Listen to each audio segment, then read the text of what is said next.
You ready? I guess so, yeah. I like the enthusiasm. Welcome back to the S3 Magazine podcast. I feel like I'm way up here and Woolie's way down here. That's kind of how our life goes anyway. Anyway, not going to lie, he's been bumming me out for about the last hour and a half just talking about the automotive industry and the aftermarket industry. He's not wrong, though. Being an automotive enthusiast right now is difficult. It's really not a good time right now. When was the last time we were able to report something good? In the past couple of months, all I can remember off the top of my head was the S650 Mustang being introduced, and that's kind of had a damper put on it in the past couple of days, simply because you find out that the ECUs are locked up and you're not going to be able to do anything with them immediately. We'll eventually get that figured out and get past that, but still, it's a hindrance that I wish wasn't there. And then the Hyundai N-Day stuff, which however long ago that was, but that was fun, good news. But ever since then, it's all been just crash and burn bad news, because it seems like the EV industry has it out for the enthusiasts, and the American government has it out for the enthusiasts, and you got takeover idiots out there screwing everything up. You got dealer markups, cars aren't available, no more manual transmissions, locked ECUs. The horsepower wars are over. All the muscle car guys are going to EVs. The hot hatches are all but gone. And now we got 9,000-pound EV Hummers that are apparently just parking on highways and staying there for a day. So yeah, man, it's not a good time right now. Woolie, what you got? Yeah, that's pretty much it. You said it. It's a really bad time to be a car enthusiast and to be car media. But I guess if there's a silver lining, which there's probably not, but if there was, it would be something along the lines of sometimes whatever, an army gets built and people get strong and passionate in bad times, right? Like sometimes good stuff comes out of bad times. Well, then I guess this is all of our moments to shine, people, because this is definitely crappy times. We're trying not to cuss on this podcast. So if we say weird words that aren't quite cuss words, that's probably why. We were a little naughty on a recent one, Griff. Yeah. Got out of hand. So we're going to try to tone it back this time. But yeah, I don't know. I mean, we don't really have a specific topic for this podcast, but it's been a week or so since we made one. So I guess we kind of figured we would go through some of the articles that we've made this week and just kind of hit those topics. And most of them are kind of depressing. We don't write the news. We just kind of tell what it is. What do you want us to do about it? So, we just present it. I mean, yeah, it's true. I'm looking through it right now, and it's funny because I feel like the standard car enthusiast is a very mechanically savvy person for the most part. And everything that is going wrong right now is tech related or government regulation related. So, yeah, a lot of that going on right now. Which one do you want to start with? Well, I'm really interested in the whole NTSB thing that you were talking about the other day. Yeah, that one's pretty infuriating. So, okay, a couple, maybe a month ago or so, the NTSB, hold on, let me think, that's the National Transportation Safety Board, which cannot make laws, but they're a government agency that exists because I don't know why. Because there's enough leftover tax money for them. We needed another government agency with some acronym like NTSB. So these cream puffs tend to just look at, so like a month ago, they were talking about how they want alcohol detectors in every car, which, on the surface, I think we even did a podcast, at least an article about it. On the surface, yeah, that kind of makes sense, except you're really invading people's privacy at that point. You know what I mean? Because it has nothing to do with prior convictions or anything like that. They just think that every car should have a little sensor, I guess, up there by the rear view mirror that can somehow measure, just by looking at your blood alcohol content at this point. and we'll disable the car. So it's a little overboard, but the really concerning thing is that within that, they were like, yeah, and by the way, we have the technology to implement speed limiters. We should absolutely be doing that because no lives should ever be lost due to speeding or whatever. So anyway, cut to a month later or so, and they pipe up about the speed limiter part separate from the alcohol detector part. So now, and they're already testing this. They're testing this with the mayor of New York, God help her. And so essentially, it's exactly what you think it is. It is a speed limiter in your car. Your car will see the speed limits on the road and will not allow your car to exceed it. So your pedal will go dead when it hits 35 or 45 or 55 or whatever it is. What? You look like you got something to say. Well, I mean, that is infuriating. If that ever happens, I will never, ever, ever buy any newer vehicle than any of the ones that I have right now because I drive fast, just the way it is. But somehow never get speeding tickets. I don't know, whatever. Anyway, I just can't see that actually coming into effect because do you really think our government's going to give up all that revenue that comes in every month from tickets? I don't know. I don't think that these people think that far ahead. I don't give them the credit for any of that. I think the big issue is instead of creating better drivers, like we have a driver's test in this country, but there is like no driver's training. And we've got a growing population. We've got a parent generation that's not teaching their kids. And so like what this world needs is real driver's training. And it may sound whatever embellished, but like I think that look, cars are heavier than ever. They're faster than ever. Even if they're an EV, they're faster than ever. Like we need people to know what a car behaves like at the limits. We need to incorporate aggressive lane changes. We need threshold braking. We need skid pads. Like we need this kind of stuff so that people can experience what cars are like at the limits. But we're not doing that.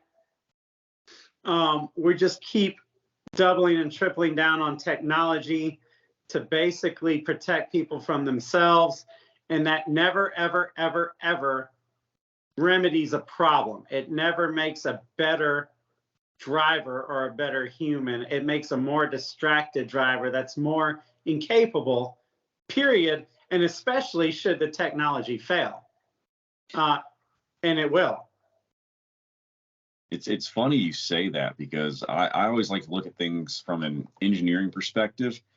And it was so cool to see 60s, 70s, 80s, 90s, early 2000s, all the engineering that was happening in the automotive industry was all about making better, more efficient, cooler products. And now it's become about safer products. We'll make them way, way, way less cool, but they'll be so safe. And they think they're making it cool by making it safe. And that's what just, God dang it, man. Like this mayor of New York City, she doesn't have a freaking clue. Like this is on CNN, so take it for what it's worth. But like nobody on this video has a clue about vehicles whatsoever. This girl can barely see over the steering wheel. Damn sure she's never like driven a performance vehicle, or she can't drive a stick. She can't this girl, just by looking at her and listening to her, is totally just incapable. And she's just so happily catering to the lowest common denominator and actually trying to sell this as a good thing. A car, this lady, our government, this stuff that these people think that they can control your life better than you can. They think that your safety is better off in their hands than your own. Has the government done anything in the past 5 years to show that your safety is better off in their hands than your own? Like, I refuse to be in a car that I don't have control of. Like, that's not gonna make me safer to take away my ability to control a car. there are so many situations that we don't even need to get in the hypotheticals to where that could be incredibly dangerous. Speed can be a danger, but it is not like the danger to driving. Like crappy drivers is the danger to driving. Distracted drivers is the danger to driving. Bad roadways, bad traffic patterns that I know for damn sure Atlanta doesn't do anything about. Like they all cause accidents. It's not speed. You know, they're trying to do this with the trucking industry too. Like they're trying to limit these guys to like 65 or 68 miles an hour. And it's idiotic. I can't believe we're even having conversations about this stuff. The truckers are like, okay, if we're out west, the speed limit is 80 miles an hour. We're going to go 65. That's dangerous. What happens when two of us get together going 65 and one can't pass the other? What's that going to do to the line of cars behind us? We can still go 65 and a 25. So we're not solving that whole danger right there. Like, it's just not. The people that are making laws in this country, or at least making noise in this country, like, they do not deserve a microphone. Like, I don't know how they got here. It's insane. I agree. Do you remember when we were growing up seeing the whole No Child Left Behind stuff that was coming out? I feel like the automotive industry is going through that right now, where, again, like you said, we're catering to the lowest common denominator. And instead of letting the fast, the good, the talented spread their wings and go out and be as good as they can be, you're just holding everybody back and saying, nope, we're all going to be in this stupid little cluster right here forever. And it's a bad way. It's a bad way to run things, and it's an impossible way to run an industry. As you can see, I mean, you guys probably don't see it, but the automotive industry and the automotive aftermarket industry is torpedoing right now because of just horrible decision making. And most of them are on board with it because they see the big pot of gold at the end of the rainbow of the possible EV future that they might be, on the front line of. But I'll tell you this, a lot of those manufacturers are not going to make it. I kind of predicted this from the beginning, but I think that at least one of the big three is going to go under before this whole thing is over, because there's so many missteps happening right now, and they're making so many vehicles that people don't want and can't afford. And it's kind of bad all over, but everybody's just kind of throwing a smile on their face and acting like it's okay. And it's not. I'll tell you, other industries have absolutely figured out the supply chain stuff. I do a lot of work in the in soft goods manufacturing industry. So when it comes to like boats, because it's all fiberglass and vinyl, automotive interiors, clothing, furniture, all that stuff, for the most part, they have it figured out. The automotive industry is sitting there acting like the sisters of the poor, like everything's still terrible and, oh, we can't figure it out. Games are being played here. There's some shenanigans going on for sure, because every other industry out there has pretty much figured this stuff out.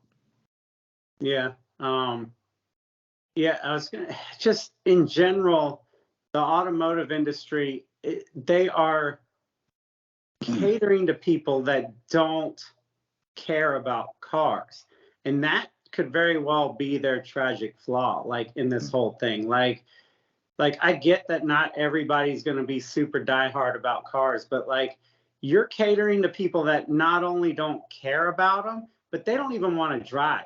Like, it doesn't make sense. You know what I mean? Like, I'm trying to think of an example. What other industry would cater to a people that really don't even want to use their product?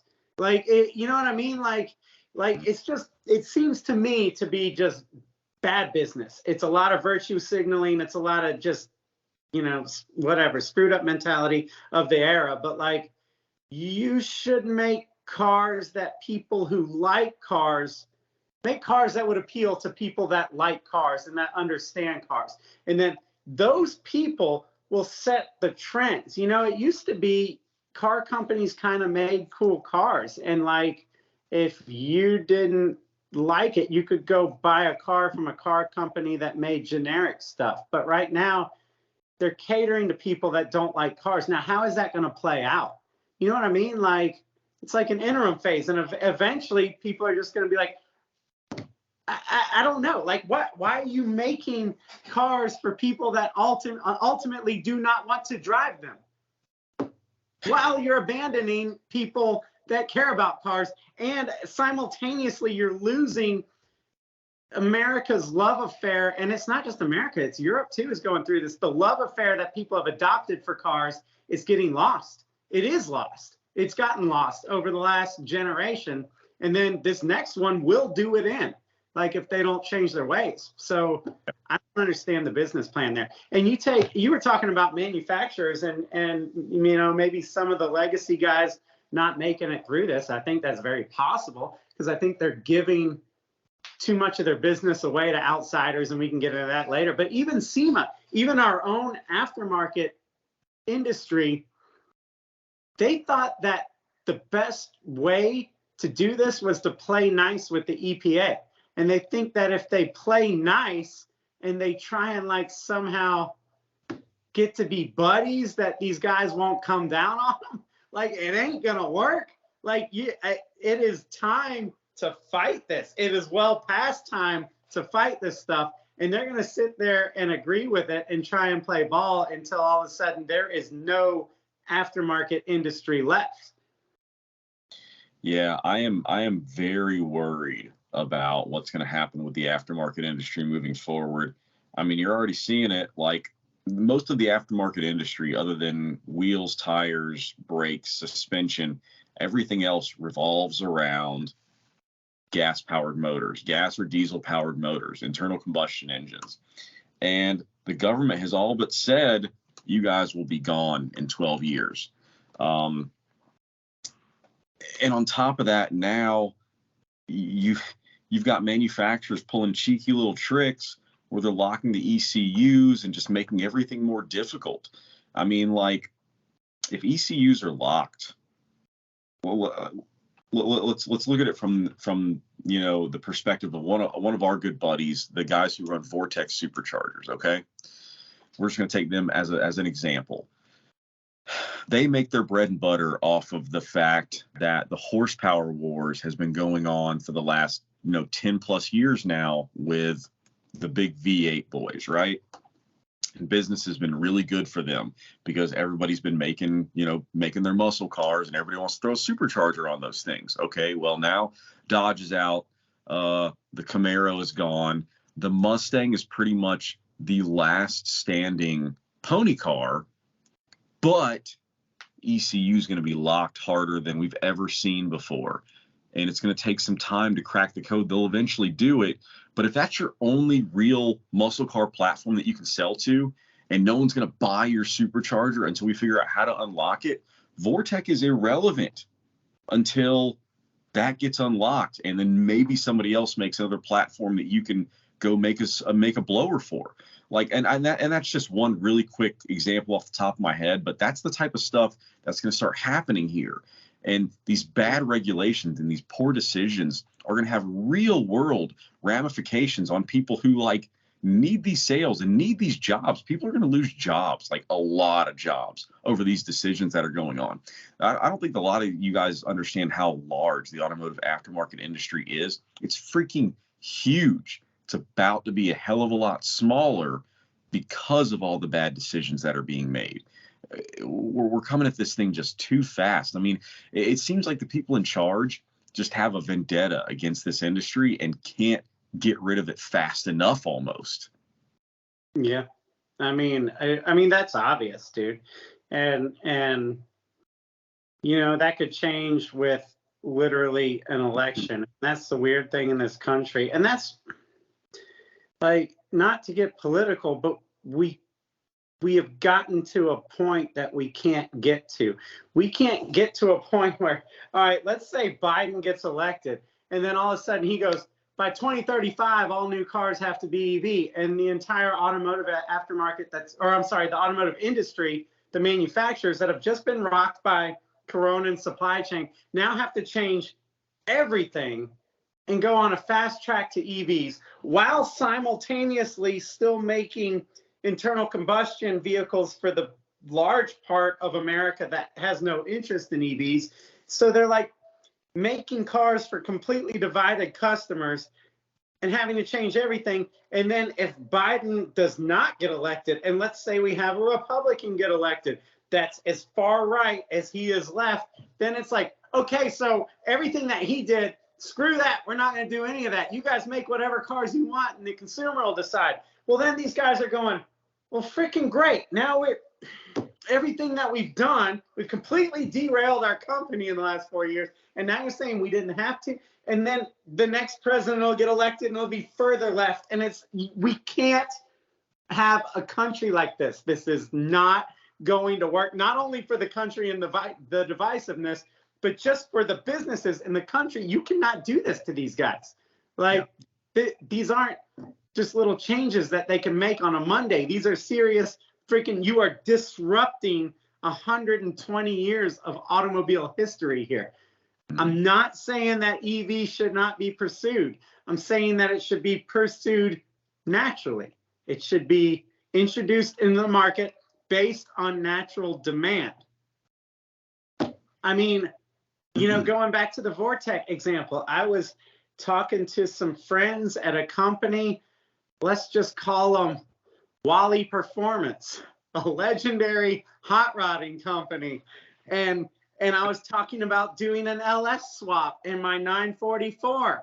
And they told me, due to the EPA coming down on them, that they could not be a media partner in any such swap unless we either, one, only photographed or video or filmed the car on a track, closed circuit only, or if we swapped every piece of emissions crap from the original motor, not just cats, everything, into the 944. Or you could buy like a $9,000 GM crate engine that apparently has all the emission stuff. Those were my options. And I was like, dude, that is the most unhot rodding thing I've ever heard in my entire life. And he was like, I know, but the EPA is just, they're watching us and they're coming down on us and we can only do what we can do. And it's like, but what is your long game here? Like, where does this go? Because it's not realistic, like hot rodders aren't wanting to, and when I say hot rodders, it's, old school, new school, everything. People aren't LS swapping cars to swap the emissions devices in them. Like, and the cars that people are LS swapping are not the freaking problem, because they're not the daily commuters that are being bought by millions and billions of people. It's cars that are seeing 5,000 miles a year. This stuff doesn't make any sense. That, like, we've got, I don't know, in my opinion, the EPA and the government is just targeting stuff that's not really the issue here. I agree. It's politicking for politicking's sake. And going back to what you were talking about with the politics side, the massive swings from right to left, we're already seeing that stuff. I mean, correct me if I'm wrong, I may be misremembering this, but I think that when Trump was in office, he basically rendered the EPA pretty much irrelevant. They didn't have any power. And then as soon as Biden came in and the EV agenda was presented, he basically gave them the keys to the castle, and it's immediately going after anything diesel and going after anything performance. I mean, if you guys haven't looked at it yet, the RPM Act is trying to combat some crap that the EPA is trying to redefine definitions now. They're essentially trying to make it to where race cars cannot be, what was that whole thing? You can't modify a street car to be a race car. Yeah, you can't modify a manufactured street car to be a race car. They want everything to be purpose built, which is insanely more expensive, like 100 times more expensive than just doing it the standard way of modifying it, an already made chassis. Dumb. That's so dumb.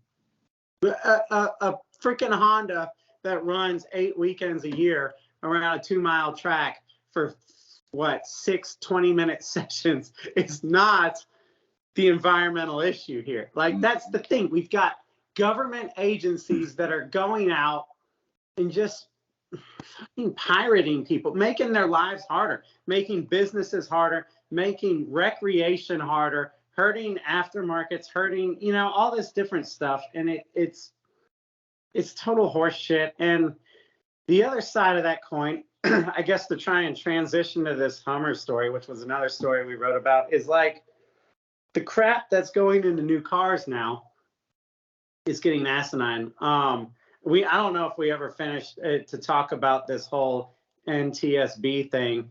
Basically, to put a bow on that, I mean, they want to do exactly what it sounds like. They want to make it impossible for your car to speed, and they think that that's going to save lives. And then that kind of transfers into this Hummer thing and what the government's doing, enforcing on all these auto manufacturers. Like all these sensors, all this BS that's going into car. What? Before we go into that, I'll let you go into it in just a minute. But really quick thing, the NTSB are basically the same people who also just deemed that in Washington, D.C., you're no longer allowed to make right-hand turns on red lights because people might walk in front of you while playing on their phones or not paying attention or doing whatever else they're doing instead of just paying attention to walking. So again, catering to the lowest common denominator, aka morons. But go back to what you were saying. Yeah, we need to ban the NTSB. But in the same mindset as these idiots, like, you know, they're forcing manufacturers to put all of this crap into cars. Anyway, the Hummer story. So these guys, what is it? It's Fast Lane Truck or something. These guys are like big YouTubers. So anyway, they're big YouTubers. So they went out and bought a Hummer EV so they could get views. And this thing like got a little wet one day. It was like 2 or 3 days after they owned it, like less than 500 miles of use. I think it had like 200 and some odd miles on it. It was wet outside, and the Hummer started throwing codes. So the dash was glitching. I think it threw a steering code maybe, and then I think it threw like a tire pressure monitor code. And the owner was like, let me try and do a fast reset on this thing or something at the red light. Well, that was a bad idea because the Hummer, totally bricked itself right in the middle of like a 4-lane highway during rush hour traffic and would not move, wouldn't do a damn thing. There is no troubleshooting that you can do to this car. He couldn't even pop the hood because that's electronic, and the car was completely dead aside from a little light on the dash that said failure. So these are the kind of problems that we're dealing with. It's completely asinine problems. And I know that any new car can break, right? It's not fair to put that on an EV. But like, this is a $114,000, 9,000-pound brick in the middle of a highway, and it's not like a regular car that can limp itself off to the shoulder, or that if you have some mechanical ability, you can kind of like shake some things and squeeze some things and maybe pull a small little toolkit out the back, or have your buddy meet you and try and there's a chance that you can get home if it's a regular mechanical failure. But the Hummer EV is not mechanical, it is electronic. It is a different animal, and this is the kind of crap that we're heading towards. Yeah, fixing this thing is it's not like the old school cars where you would just throw it in neutral or try to jump start the manual transmission with your buddies. It's basically like when your laptop breaks and you have to just, tote it to the Geek Squad, hope that they don't find the website that you were on when it went down. Except the difference is it weighs 9,000 pounds and it does not want to move. So good luck with that, getting it there. But that's the type of stuff that we're dealing with. It's just a totally different animal. So that's the thing. Us, people who are car enthusiasts and have a little bit of mechanical knowledge and know the little tips and tricks and stuff, that stuff means bupkis. It means nothing when it comes to these vehicles. There are no tips and tricks. And the fact is, the engineers who are building them are so concerned with just making them sexy and sleek and having the newest innovative designs and stuff.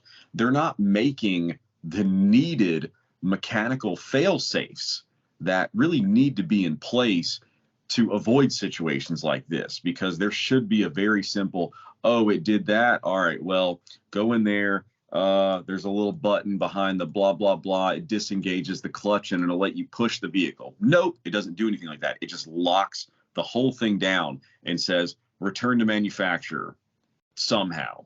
The wheels won't turn, but return it to the manufacturer. Yeah, I mean, that's the thing. Like, drivers are giving up control, man. They're giving up control of the vehicle, and drivers should always have that final control.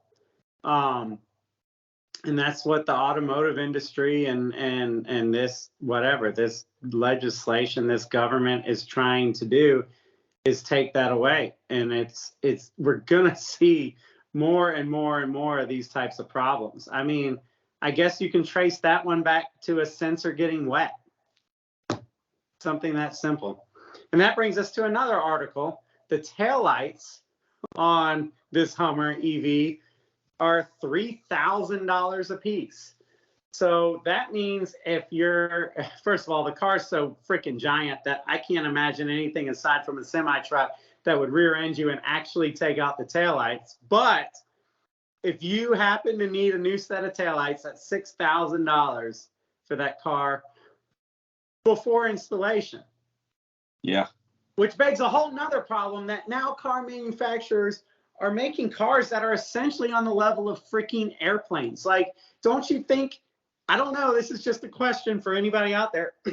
Is there a certain responsibility of car manufacturers to make the car using parts that make sense and that are going to be serviceable?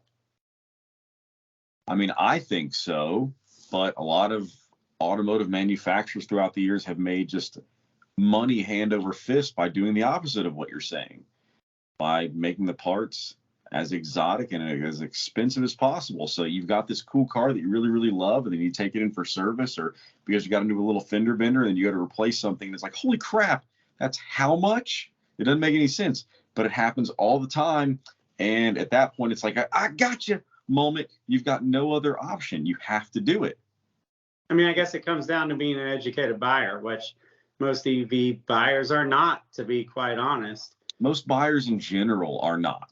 You know, the best you can hope for is that they have an educated friend who kind of tells them, stay away from that because of this, stay away from that because of this. But and to be honest, that's how so many people got into Hondas, because me and you and everybody else, all the other knuckleheads, were out there racing around in Hondas and Mitsubishis and Toyotas and Nissans and stuff. And in the process of beating the crap out of those cars, we were like, man, we really treat these cars like crap, and they're really reliable. Mom and Dad, you guys should buy these cars because they're really good. Yeah. Well, and that's what makes those golden era Hondas, and when I say golden era, you know, late 80s through the 90s, the hatchbacks and stuff, it's what makes them so great. Like, history now has proven them to be great because they're modular. I mean, like, even right now, that car can be 30 years old, and if you grenade the engine, well, that's kind of like good, because for $3,000, you can buy like a really hot K-swap and throw it in there, and then you start all over again. Like, these cars, they keep going. And if we're talking about being green, isn't that kind of like a primary, like, essential ingredient, is to keep it going? Like, take what has been manufactured and make it last. Like, the Hummer EV is, I'm just using that as an example because it is a prime, giant 9,000-pound example of what is not green. That car takes a tremendous carbon footprint to even build. You can literally build a half a dozen or more hybrids with the same amount of battery and footprint as it takes to make one EV, and the freaking thing is going to be obsolete inside of 10 years. That's the thing that I'm really most scared about with the direction that we're going right now. I really feel like we're not being told the truth, you know, or it's just half truths, whole lies. And there's no other product out there that's like these EVs that are being built right now. The closest thing I can equate them to is a cell phone. And I'm afraid it's one of those things where you buy your EV, 5, 6, 7 years, the battery is just done, it's toast, And just like a cell phone, it's time to either trade it in or throw it away and get a new one. Mm-hmm. And that terrifies me because that's the opposite of what we're trying to do. Like, for this to actually work, these EVs need to be a lot more like the Hondas from the 90s. They need to last 25 years, not 6, and then get a new one, because it does take way too much in terms of resources to build them. Well, and that's what you're looking at. You're looking at a future in the automotive world where, let's say you buy a 2025, whatchamacallit, that battery lasts for maybe 8 years. And then after 8 years, the car is otherwise fine. Battery's bad. You find out that battery is going to be $30,000 to $35,000 to replace. So at that point, by 2033 or whatever it is, your option is to basically get totally screwed on the trade-in because it's essentially a brick, and then have to go buy a $100,000, $80,000 to $100,000 EV all over again. Or, mark my words, they're going to start financing your battery at $30,000 or $35,000. So then you're still going to have an 8-year-old car with an additional car payment now because you're having to finance that battery. Like, this doesn't work. And that's the problem, is like, I think it would be easier for car enthusiasts to swallow if it made sense. It'd be easier to be like, okay, maybe this is the best way for the environment. Maybe I need to swallow my personal preferences or whatever, and use the internal combustions as a weekend recreational thing because, we do need to do the right thing here for future generations. But that's not what it's about, because if you are a car enthusiast, you have enough car knowledge to know that this stinks. Like, this is not green. This is an agenda. And that brings me to another point that we have not actually talked about on any other platform yet, but something I'm really worried about. Several politicians have come out recently and said that they want zero emissions cities in the future. And when they say things like that, so far they've basically just come out and mandated that by 2030 or 2035, depending on where you live, they want all new vehicle sales to be EVs. But whenever you say stuff like we want zero emissions cities, zero emissions countries, that means that those gas powered vehicles that you own, they don't want you driving them anymore. Right. And that's a whole new line of screwed up stuff, because now you're going to tell me that my expensive investments that are my hobby, that I love and are completely supported, I might not be able to drive them because you don't like them and you happen to have the power with voting to stop me. Now we're talking about some really, really crazy society that I don't want to be part of anymore. Yeah, you're talking about an unfree nation. Yeah. And I think that's the point here, that we need to be intelligent enough to see where this can go. It's not whatever, wearing your little tinfoil hat or being dramatic to try and plot out where this could go and to see that it could be bad. That's just being intelligent. You know what I mean? Like, to just go with everything is kind of the definition of stupidity. And that's what a lot of people are doing here. Whatever. I hate to lump everybody in the EV category together, because I know that there's a lot of car enthusiasts that are open to it and receptive to it, and I understand that. But then there's also a lot of people that just blindly believe what they're told, and it's just, you got to start questioning like what people are telling you and why they might be telling you that. Or else, yes, we will get to that point. We could very, very well get to a point in the near future to where you are not allowed to speed because your car won't let you, and you are not allowed to drive your internal combustion engine because your city or your government won't let you. Like, that's not freedom. That is crossing a line. I don't care what you prefer, but there is a point where, like, you can't tell other people what they're going to do. Mm-hmm. So, yeah, I don't know where you draw that line. And on top of that, in the midst of this getting freaking forced on us, it's also going up in price. Like, so it's not really good for anybody. It's making the vehicle much more complicated. It's making it more expensive to purchase. It's making it impossible to service and maintain, and it's making it become obsolete faster. I think for the first time in our experience, like, you're going to see people start to seek out older cars instead of newer cars. I think you're going to see, you haven't seen it yet. See, like these car manufacturers are still kind of riding high, and they haven't seen the true fallout from building cars that people don't want. But I think that you're going to start to see, like, mass parts of America just reject new cars. You're going to see the whole heartland areas say, you know what, like, I'm kind of not going 2018 and above.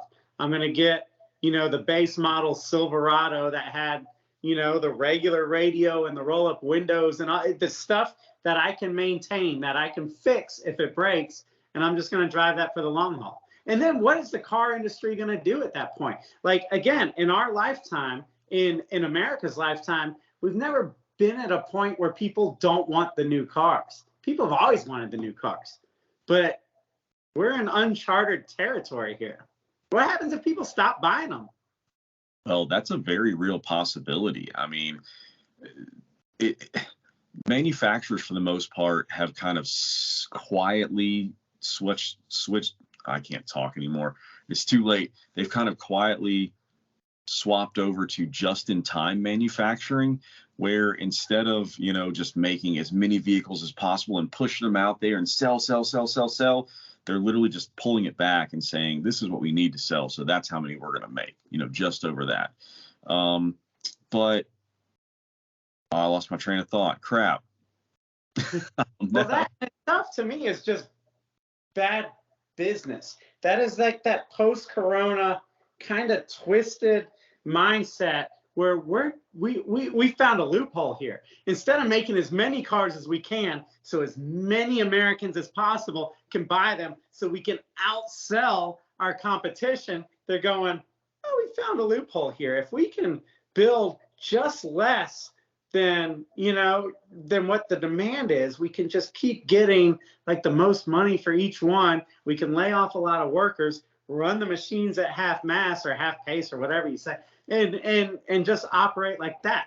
Right? We've never seen the automotive industry back off before like that intentionally. They're not the only industry trying to pull this crap. It actually has a name. It's called Industry 4.0, and there are multiple industries that have been trying to do this for a couple of years now. The other problem is, you were talking about how car sales might just literally stop. It might just dry up. That's very possible. I mean, we are barreling towards a recession right now. A lot of people would say we're already in it. If we are, which we probably are, it's going to get worse, because we've already seen everything else happen. Most of the steps of the recession, of how it typically goes, have already happened. The last thing that typically happens is people lose jobs and they stop paying their loans, their mortgages, their car loans, their business loans. And then that's when everything goes even worse. That's when you go from losing a lot of jobs to losing just all the jobs, just like we did back in 2008. So there's a very real possibility of that happening. So these automotive manufacturers have been painted into a really dangerous corner. A lot of them are making cars that people don't want right now.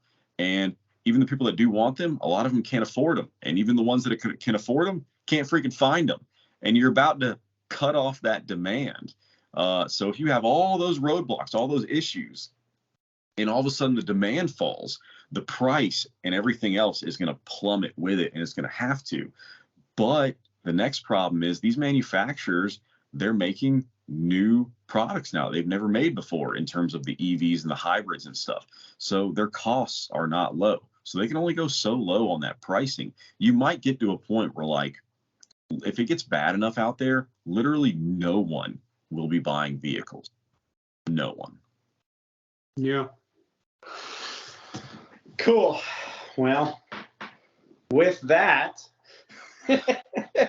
I know this is how we started off this podcast. It's hard to be an automotive enthusiast right now. It's as an enthusiast, it's hard for me to watch the automotive news every day because I feel like the industry that I know and love and my hobby is being just killed by freaking bureaucrats every single day.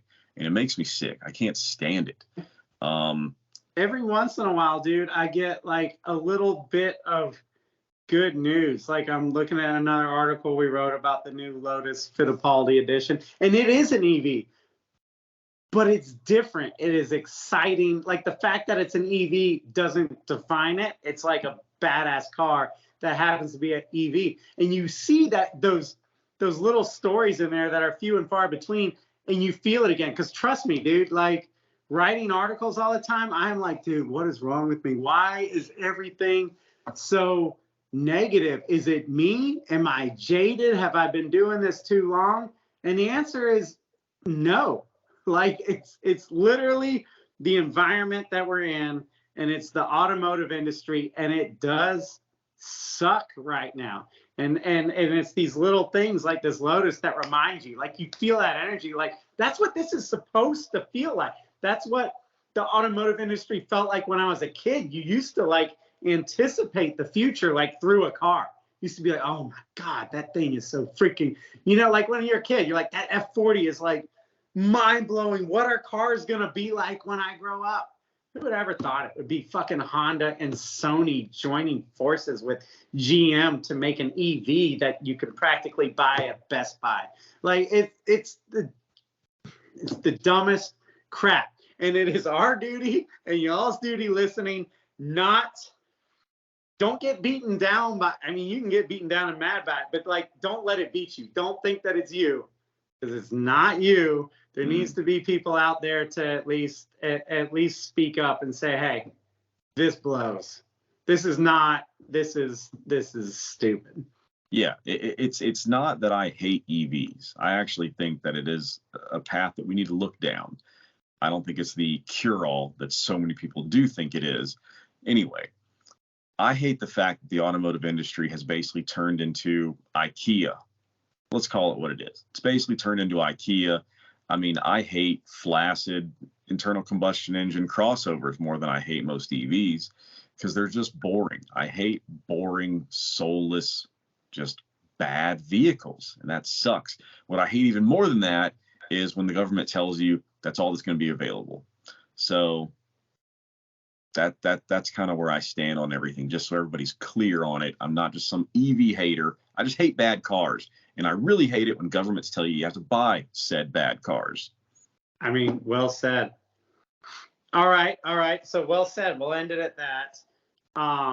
Let's plug our app. If you guys have listened this far and you're wondering about any of these random articles that we mentioned, we write a lot of them, and they're all in the app. You can download it for free on Apple or Android. It's under S3 Magazine. That's the letter S, number 3 magazine. Or you can see it on our website, s3mag.com. But I guess that's it. We'll keep looking for the good news out there, but we're damn sure not going to ignore the stupid news. We'll bring you that too. Agreed. All right. Well said, Wooly. Good night, guys.